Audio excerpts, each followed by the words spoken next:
Good morning and welcome to the What's Up News Network, being broadcast from Panama City Beach, Florida, the home of the world's most beautiful beaches. I am Jim Free with Jim Free Realty. Please help me out this morning by clicking on the red subscribe button just below this picture.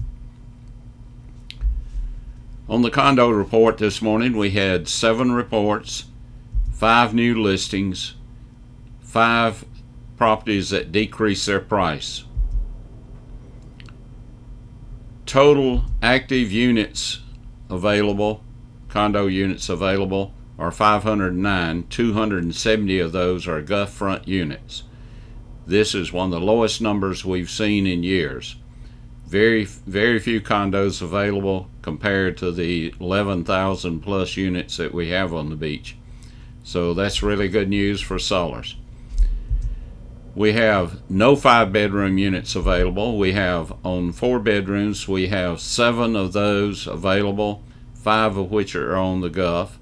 3 bedrooms, there are 150 units available, 52 of which are on the Gulf.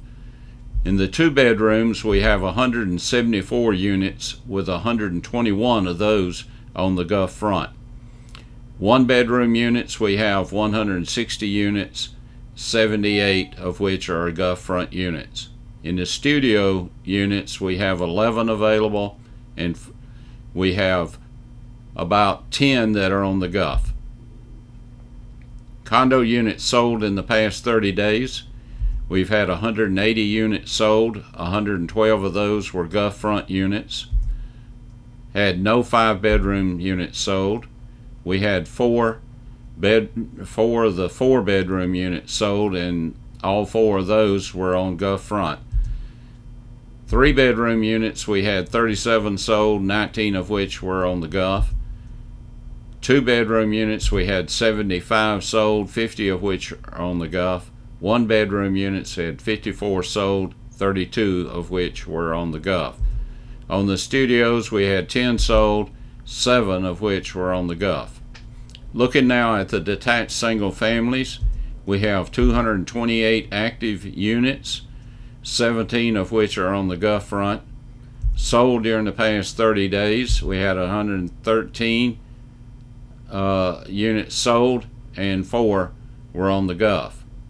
Now to the attached single family, we have 73 units available, 8 of which are on the Gulf.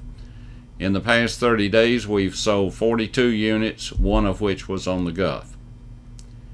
Now let's look at the COVID-19. First, let's look at the Florida data. Total cases in Florida, 652,148. We've had 12,269 deaths. We've had 40,517 hospitalizations. It looks like we have plateaued and the deaths are really down low, so maybe we're coming out of this. Now looking at the Bay County data on COVID, we have a total of 5,557 positive cases. We've had 87 deaths, 317 hospitalizations. If we break it down by gender, there have been 2,785 males that have proven positive, and 2,728 females. So males are just slightly ahead of the females on the COVID testing positive. The median age for Bay County is 42 years. The race breakdown is whites 3,108, blacks 563, and other 723, and unknown 1,072. On the local news, we had a Georgia man who has been accused of killing his girlfriend while playing a game with a handgun. When he aimed at her and fired, a police report states. Spencer Pruitt, age 24, was in a condo on Thomas Drive early Monday morning with several friends when he and another person began showing their guns to one another and pointing them at each other in a joking manner. Investigators wrote in the arrest affidavit, at first Pruitt removed the magazine from the handgun, took a round out of the chamber, aimed it at his friend, and pulled the trigger. The gun did not fire, police wrote. Then Pruitt placed the magazine back into the gun chamber, pulled a round into the chamber, and pulled the trigger. This time the gun went off and the girl was struck in the throat. She was taken to a local hospital and died from her injuries. Investigators wrote that Pruitt was known to play games with guns. He would put the magazine back in the gun but not seat it fully so it wouldn't fire. He would then point his firearm at friends and pull the trigger, but it didn't fire. Pruitt told investigators he always does this and he did not know why his gun fired a round this time. Pruitt is charged with manslaughter. Each year, the Darwin contest goes on, people who have reached the pinnacle of stupidity. I think Mr. Pruitt would be a qualified candidate for that award this year.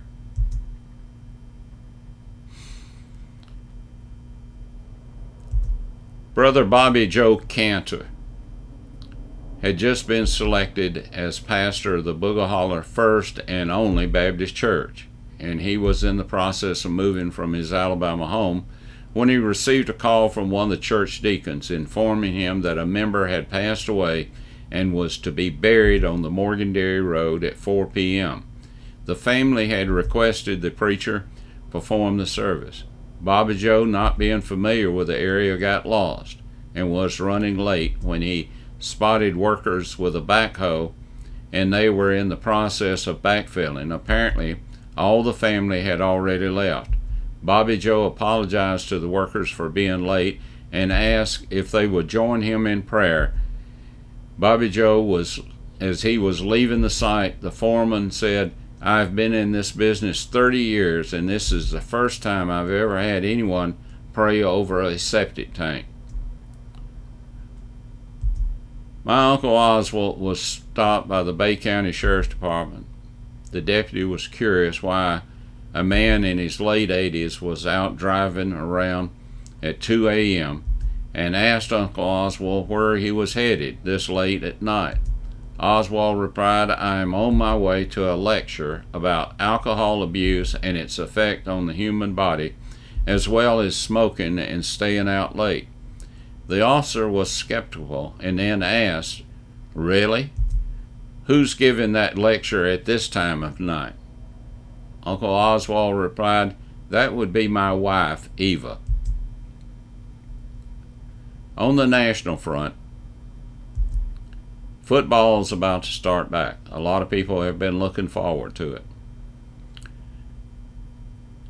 Now, I have something I want to give to you today on that. I'm not sure that I have ever had an original thought. I was fortunate enough to have great parents, great grandparents that really played a big role in my life when my dad was in World War II. I have great siblings. I've had great teachers. I have a great wife, great children, great grandchildren, great pastors, and great friends. So you see, the environment I was raised in is what produces the thoughts that I have about life today. I'm not above using someone else's thoughts if I think it would be helpful. If I know the source, I will give them credit. If I don't know the source, I will let you know that I'm not the author of these thoughts. And that is the case with what I'm about to share with you today.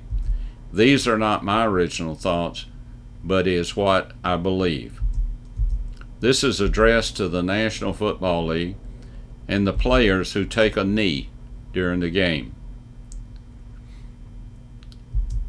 If I had a brain cancer, I don't ask my dentist what I should do.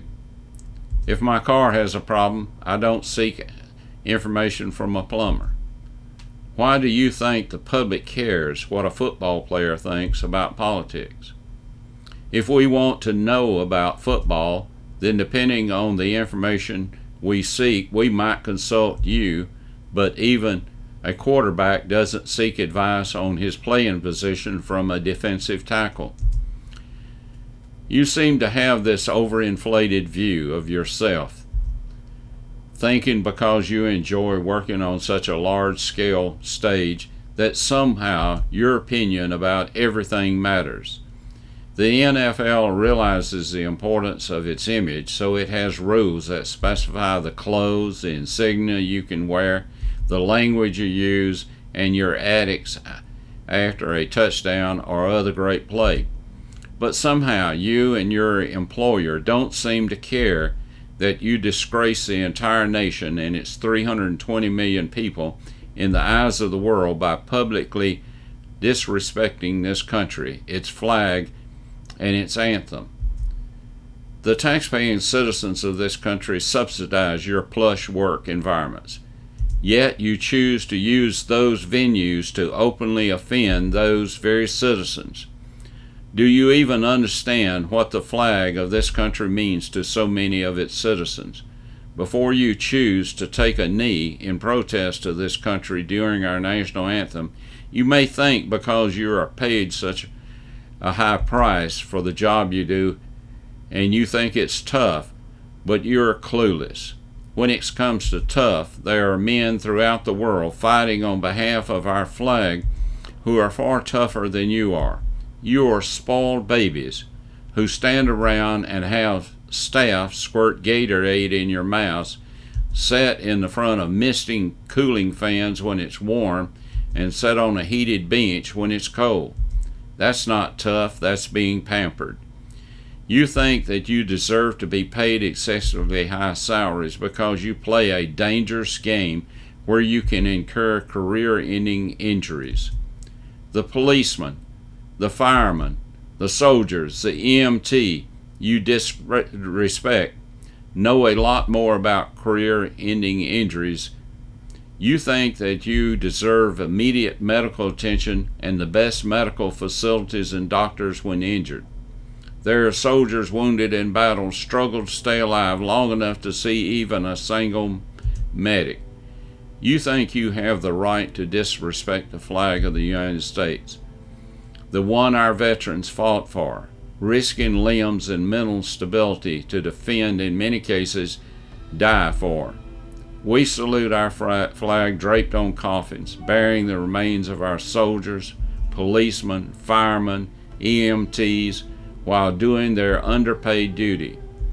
You believe you are heroes, when in reality you are nothing but overpaid entertainers who exist solely for our enjoyment. Well, current antics are neither entertaining nor enjoyable, but rather a disgrace to this country, its citizens, and all our veterans and their families, and the sacrifices they have made to ensure this country remains free. You choose to openly disgrace this country in the eyes of the rest of the world, yet with all your money, still choose to live here rather than any other country. People with even the slightest amount of class will stand and respect our flag. Where does that put you? They are common citizens all over our country who prove their heroism far more than you ever will. You can protest policies, the current government, or anything else you choose. That is your right. But when you protest our flag and the anthem, you are insulting the nation we all live in and love, and those who have served, been injured, or died to keep it free.